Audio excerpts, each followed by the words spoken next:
નમસ્કાર વિદ્યાર્થી મિત્રો, આ વિભાગની અંદર મેં એઆઈની મદદ લીધી છે, કારણ કે આ વિભાગની અંદર ફક્ત મારે આમને મને ખબર છે એટલું કહી દઉં એની કરતાં એઆઈને મેં બે મળીને જવાબ લખ્યો છે। કારણ કે આ વિડીયોમાં હું તમને કહીશ કે તમારે કેવા કોર્સ કરવા જોઈએ जो તમને मदद કરી શકે। तो 10वीं और 12वीं के बाद का वेकेशन बहुत ही कीमती होता है, क्योंकि इस समय आप बिना किसी पढ़ाई के दबाव में अपना पर्सनालिटी और स्किल पर काम कर सकते हैं। यहाँ कुछ बेहतरीन कोर्स और स्किल्स दिखाई दी गई है जो आपके भविष्य में बहुत ही लाभ देगी। तो सबसे पहले आप डिजिटल स्किल पर काम करो। एडवांस एक्सेल जो हर करियर में काम आता है, बराबर। ग्राफिक डिजाइनिंग અને બેઝિક કોડિંગ, આ વસ્તુ જો જેને કમ્પ્યુટર લાઈનમાં જવું છે અથવા તો કોઈ પણ ડોક્ટર યા એન્જિનિયર, તો તમને આ સ્કિલ બહુ કામ આવશે। तो आ स्किल माटे तमे ट्राई करी सको छो। अगर आप आईटी में जाना चाहते हैं, अगर क्रिएटिविटी दिखाना चाहते हैं, सोशल मीडिया हैंडल करने पर बेसिक्स डिजाइन कौन से हैं, ये सब आपको यहाँ से मिल जाएगा। एना पछी है सॉफ्ट स्किल, पर्सनालिटी डेवलपिंग माटे जी वस्तु तो खास महत्वनुं छे। बधा फरजियात स्पोकन इंग्लिश अने पब्लिक स्पीकिंग ની અંદર इंग्लिश केम बोलવું। क्यारेक क्यारेक આપણે કોઈ ભૂરી હારે વાત કરવી હોય ને, તો આપણે એને પૂછવું હોય ને, તો આપણે વ્યવસ્થિત સેન્ટેન્સ બનાવવામાં પ્રોબ્લેમ થતો હોય છે। મને થઈ છે, because we are not able to thinking in English, we are not able to think in English। Verb પાકા કરવા પડે મારે તમારે બધાને। જો સ્पोकन इंग्लिश आवड़तू है तो स्टेज ये फियर दूर करने के लिए, आत्मविश्वास से बात करने के लिए ये बेस्ट टाइम है।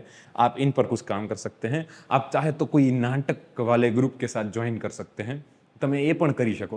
ટાઈપિંગ ખાસ મહત્વનું છે, આગળ જતા બહુ મજા આવશે। તો હાઈ સ્પીડમાં ટાઈપિંગ થઈ જાય, ટાઈપિંગ શીખો યાર। English typing, personal fitness, bank का काम। जो पर्सनल फिटनेस के लिए, पैसे कमाने के लिए यह स्कूल नहीं सिखाता, यह जीवन के लिए बहुत ही इंपॉर्टेंट है। मनी मैनेजमेंट, तमें बैंक के लिए टैक्स और पैसे कैसे बचाते हैं, આગળ જતા તમે કઈ રીતે પૈસા બચાવવા, પૈસો, આ વસ્તુ અમને કોઈ શીખવાડી જ નથી। તમારે સારું છે કે તમને કોઈ કહેવાવાળું છે, તો તમે આની ઉપર ધ્યાન આપશો ને, તો પર્સનલ फाइनेंस, तो તમને બહુ फिटनेस ऊपर પણ ધ્યાન આપી શકો। करियर के हिसाब से विशेष कोर्स, 10वीं के छात्र के लिए वे कोर्स वे करियर काउंसलिंग कर सकते हैं, सेशन ले सकते हैं, ताकि 11वीं में कौन सी साइंस, कॉमर्स, आर्ट्स चुन सके, बराबर। तो આના માટે તમે કોઈ પણ કરિયર માટે તમે ચૂઝ કરી શકો છો। 12મી વાળા લોકો જે છે એ ડિજિટલ માર્કેટિંગ 2-3 મહિનાનો કોર્સ કરી અને પાર્ટ ટાઈમ કમાણી શરૂ કરી શકે છે। ટેલીનો કોર્સ કરીને કોમર્સમાં આગળ જવું છે તો એકાઉન્ટિંગ શીખી શકે છે।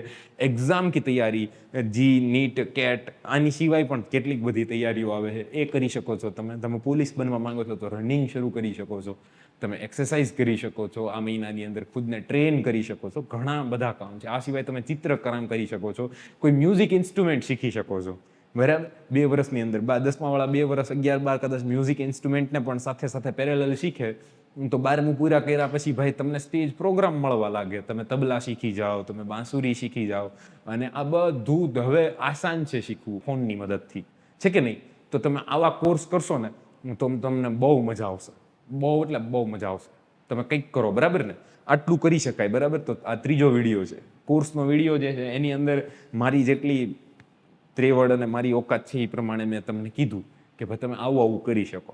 અને આ બહુ આસાન છે। આમાં આપણે છે ને મોજ જ કરીએ, મામાને ઘરે જઈએ, મામાને હેરાન કરીએ, હે મામા હું આવું છું, હે ભાણુભા વૈયા તો આવી, પણ પછી આવ્યા પછી લખવામાં પણ પ્રોબ્લેમ થાય છે, અક્ષરો બગડી જતા હોય છે અને પ્રોબ્લેમ થતો હોય છે। તો આપણે હવે જવાબદાર બનવું પડશે। હવેનો સમય છે ને, જો તમારી પાસે સ્કિલ નહીં હોય, જો તમે સ્કિલ નહીં હોય તો તમને કોઈ નહીં ઓળખે। પણ વેકેશન ખાલી આમ જ જાય એવું જરૂરી નથી। તમે મનોરંજન કરી શકો, તમે બુક્સ વાંચી શકો, તમે મૂવી જોઈ શકો, ઘણું બધું કરી શકો, બરાબર।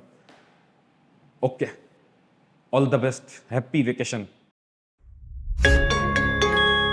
Painted Painless Learning.